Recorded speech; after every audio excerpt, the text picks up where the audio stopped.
आपका? मोहिनी महेंद्र। मोहिनी जी, क्या कहना चाहती हैं आप? मैं ये कहना चाहती हूँ, ये जो स्वाति मालीवाल का बात कर रही है, मणिपुर से मोड़ दिया, बिल्किस बानो से मोड़ दिया, ये बीएचयू की लड़कियों से मोड़ दिया, यहाँ आ गई स्वाति मालीवाल पे। स्वाति मालीवाल वहाँ पर 20 सालों से हमारी आम आदमी पार्टी की सदस्य हैं।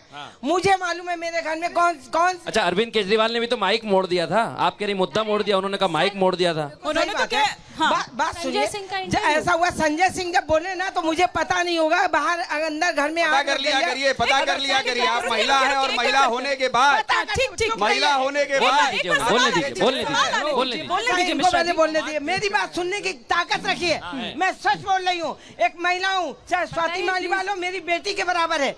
मैं 66 साल की हूँ, मैं गलत। अरे भाजपा के प्रवक्ता जी, आप भी याद कर लीजिए ना साहब, आपके लिए अलग थोड़ी ना रूल, आपके लिए रूल अलग थोड़ी है। वो कुछ कह रही है तो एक बार सुन लीजिए ना पूरी बात। पहले आप लोगों को चैलेंज है कि आप लोग 2 मिनट मुझे देंगी, मेरी बात सुनेंगी।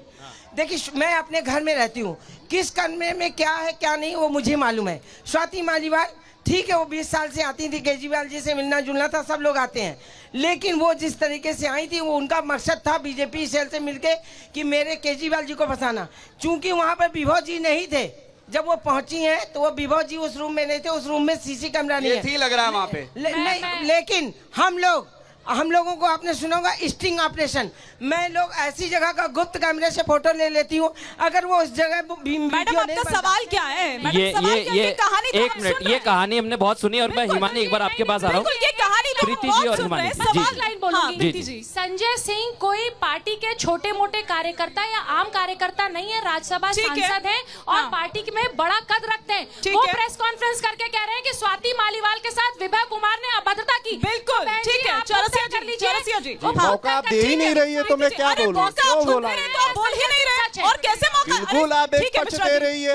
बोलिए, क्या मंदिर मस्जिद से देश चलेगा? एक सेकंड, शिक्षा की बात आप कर नहीं रही हो, बेरोजगारी आप बोल नहीं रही हो, खाली मंदिर मस्जिद साधु संत, क्या इसी से देश चलेगा? साधु संतों से बड़ी समस्या है भैया। साधु संत यहाँ आए हैं, क्या भगवान ये भाजपा लेके आई है? आप भगवान की बात कर रहे हो, क्या भगवान से घर चलेगा एक गरीब का? आपको भगवान से लिखे लोग हैं, उसको नरेंद्र मोदी जी बोल रहे हैं नफरत क्यों? भगवान मोदी का नहीं कलर है, पूरे देश का कलर है। तो फिर नफरत क्यों है आपको भगवान से? नफरत नहीं है, भाजपा जब से आई है नफरत पैदा कर दी है। आज भगवा का गमछा पहन के कितनी घटना घट रही है, उस पर आप ध्यान नहीं दे रही है। गोदलिया पे भाजपा के नेताओं ने भगवा कलर पहन के पुलिस सिपाही के ऊपर हाथ उठाए, उस पर आपने क्या बोला? सुनिए मैडम, बोलने दीजिए, सुन लीजिए मैडम, बता रहे हैं।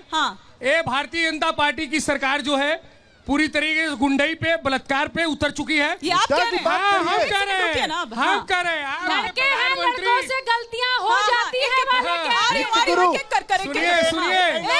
सुनिए, सपा के लड़कों ने गलतियां नहीं की, लेकिन Bharatiya Janata party IT cell के लड़कों ने गलतियां की। आपके संस्थापक मुलायम सिंह जी ने ये क्यों कहा कि शैक्षणिक संस्था के अंदर, काशी हिंदू विश्वविद्यालय के अंदर, बनारस के सांसद, देश के प्रधानमंत्री के संसदीय क्षेत्र में लड़की को नोचने का काम किया। वो सारे जेल के अंदर हैं, लेकिन गायत्री प्रजापति को आप बैठाए। सबसे बड़ी बात, ये बनारस का सांसद, देश के प्रधानमंत्री जाते हैं कर्नाटक, वहाँ पे प्रज्वल रेवन्ना को कहते हैं भारत को विकास करेगा, भारत को आगे ले जाएगा। दूसरे दिन 3000 वीडियो वायरल होता है, 3000 वीडियो वायरल होता है। ये कहते हैं भारत का विकास करेगा प्रज्वल रेवन्ना, उसका 3000। अब आपके सवाल अगर हो गए हो तो जवाब ले लूं। अब आपके सवाल अगर हो गए हो, नहीं तो फिर आप कहेंगे बोलने नहीं दिया। बोल, अच्छा आपका भी सवाल। विश्व गुरु की बात करते हो आप, विश्व गुरु की। कोरोना महामारी आया था, भूल गए वो दिन? उसका गिनाए कितनी लाशें पानी में तैर रही थी, ऑक्सीजन के लिए लोग मर रहे थे। डंका बटा कोरोना में 2 लाइन बात नहीं किया। पूरे विश्व ने भारत को मोदी ने क्या किया? पूरे विश्व ने भारत की बनी हुई वैक्सीन ली। इनको वैक्सीन से परहेज, इनको जिस वैक्सीन की बात आप कर रहे हो ना, आज उस वैक्सीन के सर्टिफिकेट से मोदी का फोटो हटा दिया गया। सुनिएगा आपकी नहीं सुनिएगा कि नहीं सुनिएगा? वो कह रहे हैं कि मंदिर मस्जिद, और अब तो इस चरण तक आते आते हमने ये भी देखा कि आरक्षण जो है वो काफी ज्यादा गर्म रहा, उसकी गूंज सबसे ज्यादा यहाँ पर सुनाई दी। मतलब तीसरे चरण से शुरू हुआ था और आखिरी चरण में तो उसको और ज्यादा हवा मिल गई। इसी से फसल काटेंगे क्या वोट की? देखिए कितना दुर्भाग्य है, जब देश के प्रधानमंत्री काशी में आते हैं अपनी जनता से मिलने के लिए, तो उत्तर प्रदेश के मुख्यमंत्री को अपने बगल में बैठा करके महामना की धरती से शुरू करते हैं और बाबा विश्वनाथ, काशी विश्वनाथ धाम पर अपनी यात्रा पूरी करते हैं, बाबा का पूजा करते हैं, काशी की जनता से मिलते हैं। और यही 2017 के 2 शहजादे आते हैं बनारस में, बाबा विश्वनाथ आने की चिंता नहीं करते, इनको काशी से कोई लेना देना नहीं है। और जहां तक रही भगवे की बात, जहां तक रही साधु संतों की बात, इनको साधु संतों से नफरत क्यों नहीं होगा? ये जब उत्तर प्रदेश के मुख्यमंत्री योगी आदित्यनाथ जी ने शपथ लिया, उसी शपथ में और संसद में भी उन्होंने कहा विधानसभा के अंदर कि गुंडे प्रदेश छोड़ दे या मिट्टी में मिला दिए जाएंगे। आपके सामने ये पूरे देश ने देखा है कि गुंडे आज मिट्टी के अंदर दबे हुए हैं। सुन लीजिए, मेरी बात पूरा करने दीजिए। लड़कों से गलती नहीं होगी, ये इस तरीके से शाउटिंग मत कराइए, मेरी पूरी बात कर लेने दीजिए। और दूसरा बात, इन्होंने कहा मंदिर जाने की बात, मुख्तार अंसारी के जनाजे पर हम लोग बोल रहे हैं, चढ़ाने अखिलेश यादव चले जाते हैं, लेकिन बाबा विश्वनाथ के पास नहीं आते फटाफट हैं। से इस पर जवाब दीजिए, फटाफट से इस पर जवाब दीजिए। एक किस्सा कहा गया है, रामचंद्र कह गए सिया से, एक दिन कलयुग आएगा, अपनी पत्नी को छोड़ने वाला मंगलसूत्र का उपदेश सुनाएगा। सीधे सीधे उस पर बात करिए, और बजाय सुनिए, इसके। अरे मैडम सुनिए, मुख्तार पे पूछिए, मुख्तार अंसारी क्या क्यों गए थे अखिलेश यादव? मुख्तार अंसारी क्या क्यों गए थे अखिलेश यादव? वो खेल मदारी करने वाले गुजरात के हैं, जो बनारस के अंदर खेल मदारी आप लोग बचपन में हम लोग देखा करते थे। आ रही हूँ। एक नकली गर्दन काट के लोग बोलते जाओ जाओ अपने घर से चावल लाओ, आटा लाओ, पैसा लाओ। अच्छा, तो उसमें क्या होगा, पैसा लाओ नहीं तो बच्चा मर जाएगा। वो खेल मदारी करने वाले होते। इसी तरीके से गुजरात का खेल मदारी वाला आया है, बोलता है मंदिर में ताला लग जाएगा, जल्दी जल्दी वोट डालो, मंदिर में ताला लग जाएगा। इस तरीके से डरा रहा है। अरे तो जितना है, हम महिला हमसे पूछना चाहते हैं, एक सवाल है, एक सवाल है, मैम एक सवाल है।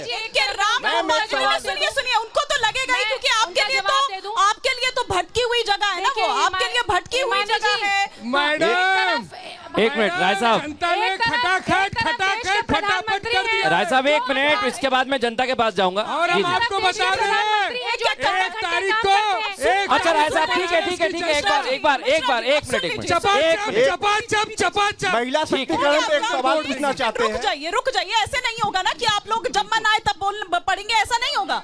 अरे रुक जाइए, क्या मिश्रा जी इतनी देर से आप ही तो बोल रहे हैं और कौन बोल रहा है? ये क्या तरीका होता है? नहीं, आप इतनी देर से बोल रहे हैं, आप पूरी भी 1 मिनट, मैडम बैठ जाइए, मैडम आप बैठ जाइए, बैठिए मैडम, आपका सवाल किया ना मैडम, मंगलसूत्र की बात आप करे नहीं रहे हो। भाषण दिलवा रही है। 1 सेकंड शांत हो जाइए। प्रीति जी, प्रीति जी और प्रीति जी, भाई साहब एक मिनट, ये बड़ी देर से बैठे हुए हैं, इनके मुद्दे हैं कुछ बनारस के। हाँ भैया बताइए, मुद्दा क्या आपका? मेरा नाम संजीव चौरसिया एडवोकेट है। मैं कांग्रेस के रोहित चौरसिया से पूछना चाहता हूँ। रोहित चौरसिया जी, आप ध्यान दीजिए, आपकी सरकार 70 साल से पूरे देश में है। आपने बनारस के लिए कितनी सरकार आपकी विकास की, आप बताएं। रोहित जी, आपसे डायरेक्ट सवाल जी, मैं आपसे एक मिनट रोहित जी रुक जाइए और सवाल हो जाने दीजिए। मैम आपका क्या नाम है? अच्छा भाई साहब 1 मिनट रुकिए। मैडम आपका क्या नाम है, ये बताइए मुद्दे। जयलक्ष्मी शर्मा। हम लोग बहुत भाग्यशाली हैं जो कि हम लोग के स्टेट में एक योगी बाबा और पूरे इंडिया के एक मोदी जी, इतने से देश की सेवा जो करना नेचुरल होता है वो कर रहे हैं, और सब राजनीति अपने परिवार के करते हैं, अपने जेब के लिए करते हैं।